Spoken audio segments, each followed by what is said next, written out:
баштады. Аны да айтып коеюн.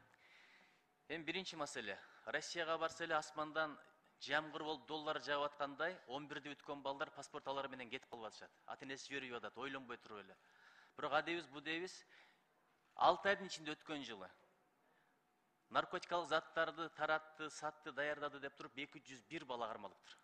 Алар эмне ошол бизнесте жүрөт дейсизби? Болгону жумасына 10 000 рубльдан 15 000 рубльдан беребиз деген кулактандырууларды окуп алып туруп, анан кийин шылуундардын торуна илинип калып, байкош балдарга убал эле болуп атат. Буга өзүбүз да күнөөлүүбүз. Ата-энелер дагы жардам бербейт, түшүндүрбөйт. Бул жакта бизде система да жок.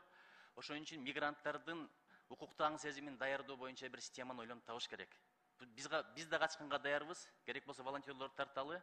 Ушул багытта иштейли. 201 баланын тагдыры 6 айлык. Андан бери да канча болду, бир жараткан билет. Экинчиси, менин кыздарым Казактардын Балапан деген телеканалын көрүп отурушуп, казакча сүйлөй баштады. Эмне себептен дегенде 24 саат бою бул канал казак тилиндеги мультфильмдерди берет экен. Кудайга шүгүр, азыр орусча, англисче, башка тилдердеги мультиктерди, контентти алар ютубтан таап алат. Бирок биздин Баластандын жарымынан көбү башка мындай расмий тилде болуп атат да, ушуну толук кыргыз тилине өткөрүш керек. Бул оңой нерсе эмес албетте. Өзү мамлекеттик тилди мындай зордоп же болбосо бир административный метод менен үйрөтө албайсың. Ушундай талим тарбия, идеология менен үйрөтөбүз да. Бирок ал үчүн контентке акча керек, өкмөт ушуга бир акча бөлүп, продюсерлик борборлорду, анан кийин котормочуларды тартып ушул багытта иштейли. Баластанды толук мамлекеттик тилге өткөрүү боюнча.